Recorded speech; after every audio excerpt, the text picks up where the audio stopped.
gusto para mí presentarles a la doctora María Virginia Villegas. Creo que todos la conocemos, ella no necesita presentación, es una internista infectóloga con una maestría en microbiología y un fellow research en resistencia bacteriana.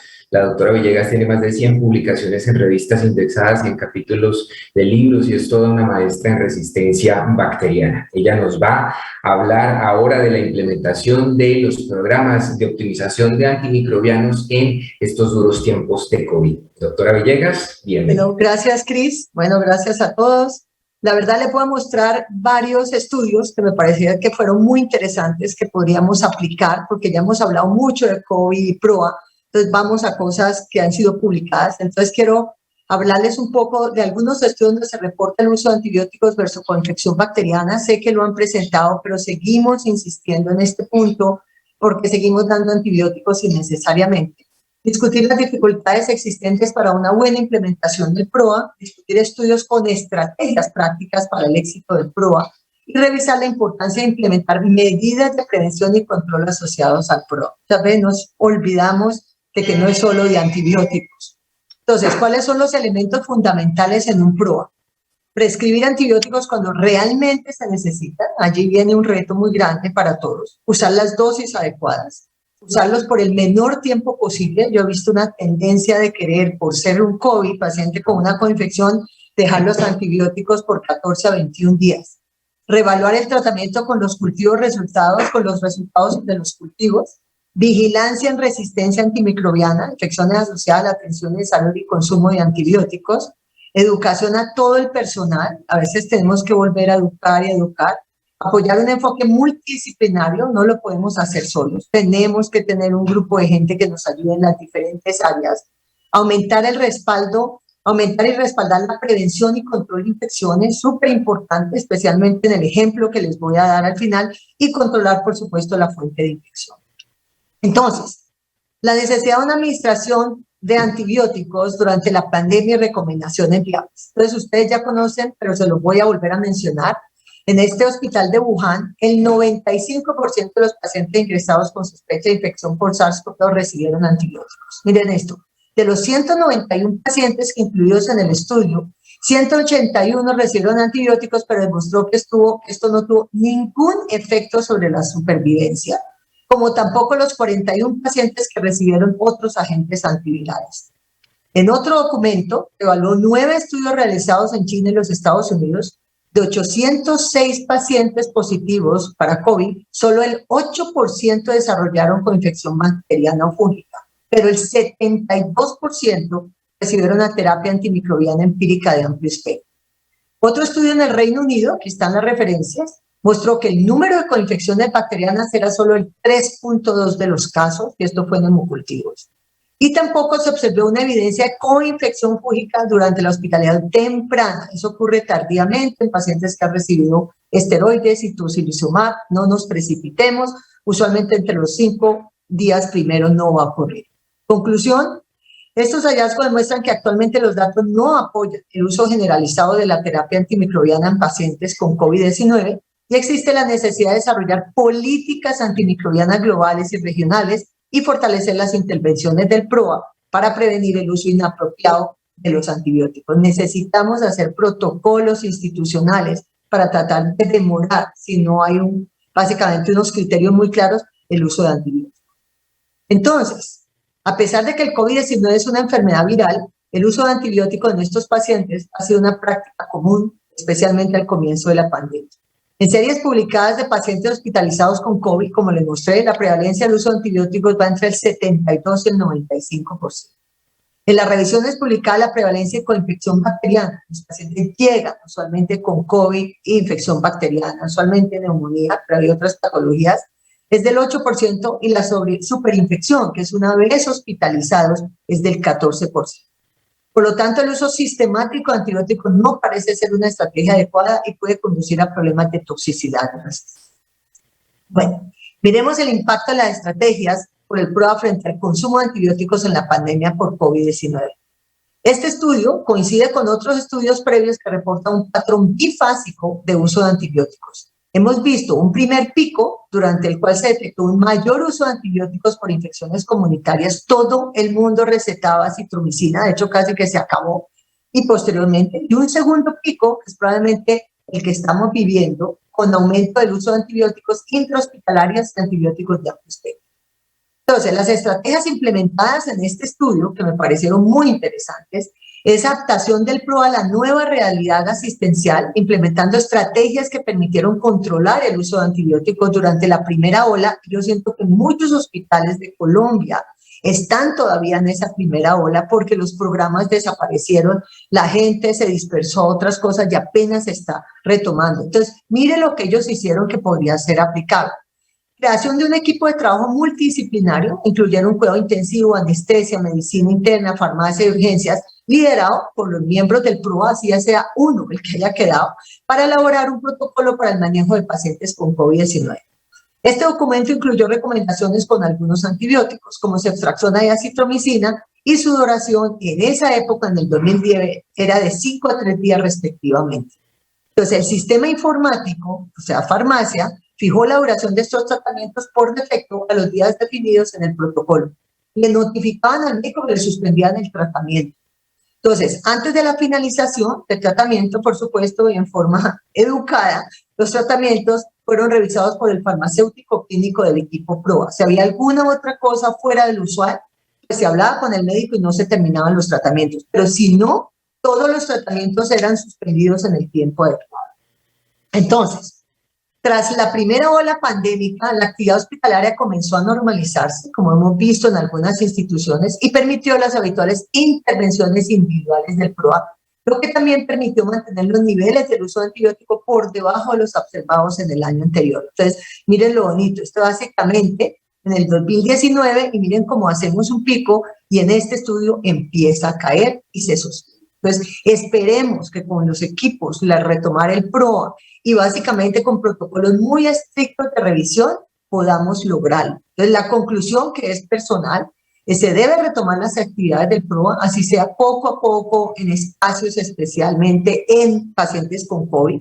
Se debe revisar y ajustar un protocolo de uso de antibióticos para las pacientes COVID, eso es una urgencia porque esto va a continuar. Se debe revisar la adherencia a estos protocolos como una prioridad. Si los cultivos son negativos, no se pueden suspender, pero los cultivos son negativos, sí disminuir el tiempo de antibióticos. No se debe permitir 14 a 21 días. Ahora, administración de antimicrobianos. Es muy chévere este artículo porque dice una víctima de COVID. Entonces, el PROA se ha convertido en una víctima de la pandemia de COVID-19 por varias razones. La primera es que los programas PROA se vieron interrumpidos por los cambios de gran alcance en la prestación de servicios clínicos durante la pandemia. Existió una interrupción de las cadenas mundiales de suministro de antibióticos que todavía estamos viviendo. Se reportó acitromicina, pero en Colombia hemos tenido una carencia de meropenem, de tigecyclina, de ceftazidima, de bata. Ha sido un desastre para muchas instituciones cómo tratar a estos pacientes sobreinfectados. Se reportó también la presencia de bacterias pan resistentes como Acinetobacter baumannii, lo hemos visto menos en Colombia, pero existe, con una alta mortalidad porque son pan resistentes. 1 de cada 3 pacientes infectados murió en el hospital como resultado de la infección. Y se reportó también la transmisión hospitalaria de bacterias multidrogo-resistentes brotes, de la cual hablaré en la última parte de la charla. Entonces, el uso y abuso, recuerden esto, de equipos de protección personal como batas de manga larga, se asoció a un aumento de las infecciones, así como un aumento de la contaminación ambiental por bacterias gram negativas.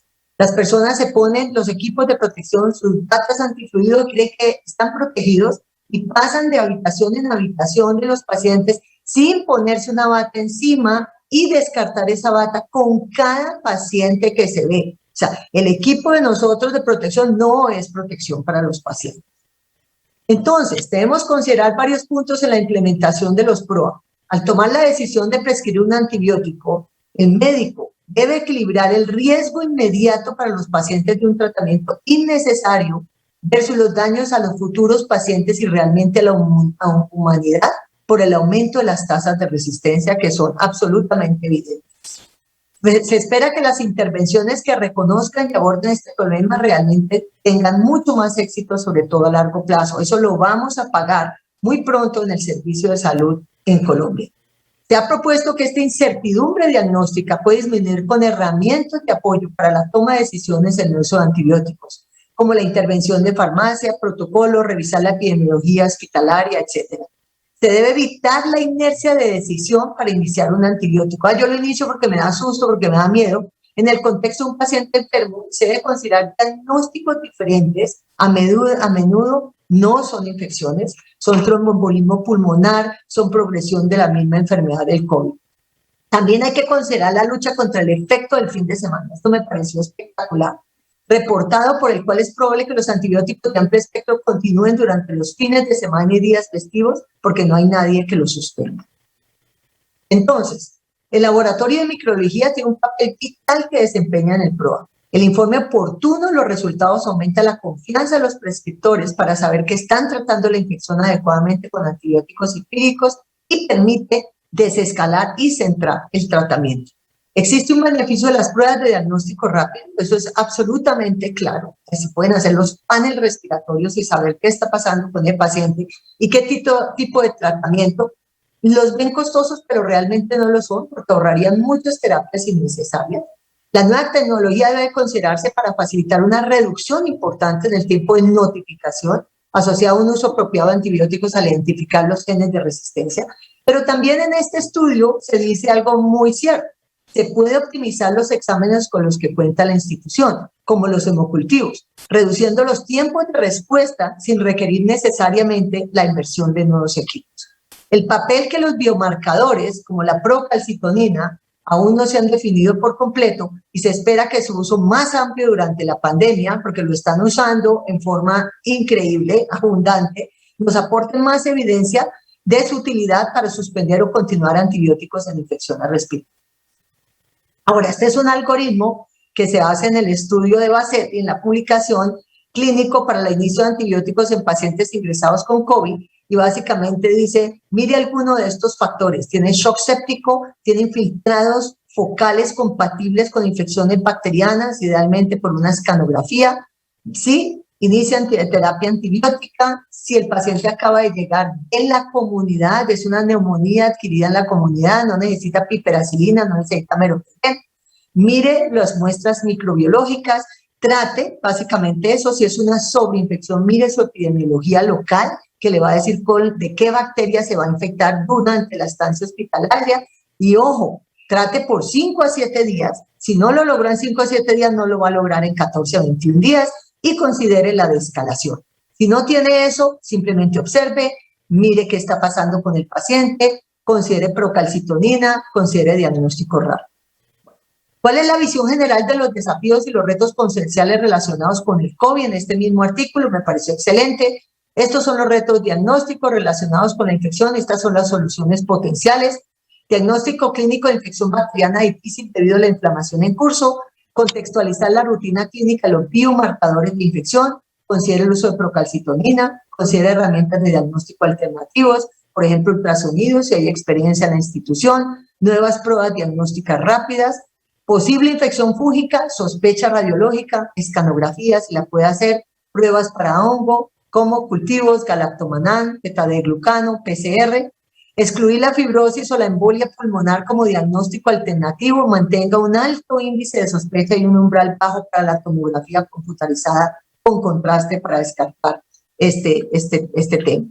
Ahora, los otros son trabajadores de la salud que no están en la UCI y no están familiarizados con los principios de prevención y control de infecciones. Esto fue un tema que se tuvo que reasignar personal. Por favor, eduque y capacite, usar salas de simulación si las tiene. Falta de familiaridad con las complicaciones en la UCI, nuevamente eduque y capacite. Aumento de la carga de trabajo en los trabajadores de la salud, involucre a los trabajadores de la salud que no están en la UCI, pero que están muy bien entrenados en tareas específicas. Esos son los que deben pasar a trabajar con los pacientes de COVID y no los que acaban de entrar al hospital. Segmentación y desplazamiento de tareas, muy importante. Suspensión de las reuniones del equipo de prueba, crea salas de reuniones virtuales, lo puede seguir haciendo por reuniones virtuales o telemedicina. EPI como fuente de transmisión de patógenos, equipos de protección personal, realmente uso prolongado sin intercambio entre pacientes, ojo, disponer de existencia suficiente de estos equipos, entrenamiento para ponerse y quitarse estos equipos. Ahora, el uso de herramientas y equipos no están familiarizados o hay escasez. Entonces, disminución de la atención a los principios de equipos de protección personal o protección de infecciones asociadas a la atención en salud. Por ejemplo, inserción de CBC, refuerce las normas básicas, refuerce los bandos, menos muestreo microbiológico invasivo. Usted tiene que definir si el paciente lo amerita o no. Entonces, recomendaciones para el manejo racional de la infección en pacientes con COVID. Monitorice la situación epidemiológica durante la pandemia de COVID, cómo están frente a las bacterias y su resistencia. Reserve antimicrobianos para infecciones confirmados y desapega el concepto de cobertura antibiótica de rutina en pacientes ingresados en la UCI para COVID. Obtener cultivos cuando esté indicado, incluso si es difícil. Usar la estratificación de riesgo para bacterias multidrogo resistentes, que las tenemos incluidas en la guía. Mantener los principios de la elección de la terapia empírica, educar y capacitar a los nuevos miembros del equipo, aplicar los principios PK y PD, facilitar la rápida reorganización y contratación del personal. Y para terminar, les quiero mostrar este programa COVID, me pareció vernos reflejados ahí, y qué fue lo que realmente les pasó con una propagación y colonización de Klebsiellas resistentes a carbapenem en pacientes con COVID, la UCI, y qué no funcionó. Entonces, desde el 2006, en este hospital de Ternis había implementado un PROA en la unidad de cuidado intensivo con la estrategia de ronda diaria de UCI y especial atención a las medidas de control de infección. Entonces, todo el mundo dice, wow, así debe ser. Se realizaba una vigilancia activa de los pacientes colonizados por enterobacteriales resistentes a carbapenem. En marzo del 2020, al llegar el COVID, la misma UCI se reservó solo para pacientes con COVID-19. Se realizó un estudio observacional retrospectivo durante el periodo de enero del 2019 a junio del 2020. Se analizó la incidencia bimestral de pacientes colonizados por estas enterobacteriales resistentes a carbapenem y la incidencia de adquisición de ellas durante la estadía de los pacientes en UCI. Teniendo en cuenta, dicen los autores, la gran atención y capacitación de todo el personal sobre las medidas de control de infecciones en la era COVID-19, se esperaba una clara reducción en la adquisición de los enterobacteriales resistentes a carbapenem, pero esto no funcionó. Entonces, ¿qué no funcionó? Esto. Impresionante. Mire cómo venían, y en marzo de abril 2020 tienen un aumento, pero dramático, de los pacientes colonizados y los casos que adquirieron. Y estaban haciendo rondas, estaban entrenados, habían hecho todo lo que ellos tenían que hacer y lo que todos estamos tratando de hacer para prevenir la transmisión cruzada de estas bacterias. Y miren el resultado. ¿Cuál fue una de las razones? Esto es básicamente lo que vieron, datos sobre la enfermedad por coronavirus con síndrome de dificultad respiratoria en pacientes pronados y no pronados y colonizados. Entonces, miren, los pacientes pronados, miren la adquisición que tuvieron en forma dramática enterobacteriales resistentes a carbapenem versus los pacientes, básicamente, que no eran pronados. Entonces, miren la diferencia ahí en colonización. Entonces, la incidencia de adquisición de enterobacteriales carbapenem resistentes pasó de 6.7 en el 2009 a 50% en marzo y abril del 2020. Se observó que el 67% de los pacientes que habían eran pronados y se colonizaron por enterobacteriales carbapenem resistentes, mientras que solo el 37% de los pacientes que no eran pronados se colonizaron por estas bacterias. Factores que contribuyeron, mucho ojo, la alta intensidad de la atención, sí. La posición prona que requiere de 4 o 5 trabajadores de la salud con equipos de protección personal en un área de alto riesgo, el contacto prolongado con el medio ambiente y con el paciente, la presencia de 32 nuevos trabajadores de la salud sin experiencia laboral en el entorno de la UCI. Entonces, todo esto fue lo que contribuyeron a la propagación de enterobacteriales carbapenem resistentes a la UCI como a un aumento en la colonización. Entonces hay que tener muy en cuenta eso cuando estemos haciendo las rondas. Entonces, en resumen, el uso de antimicrobianos en la pandemia COVID-19 destaca la importancia de mantener los principios del PROA.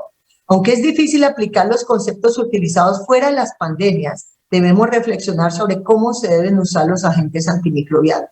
Para cada desafío que tengamos frente al manejo del COVID-19 y el uso de antimicrobianos, así como la implementación de las estrategias de prevención y control de infecciones, pueden existir soluciones potenciales disponibles. Busquen su propia institución, reevalúe lo que está haciendo, mire qué está pasando con sus bacterias resistentes y si hay brotes, que seguro los hay, y el manejo racional de la infección sigue siendo el objetivo. Muchísimas gracias. Doctora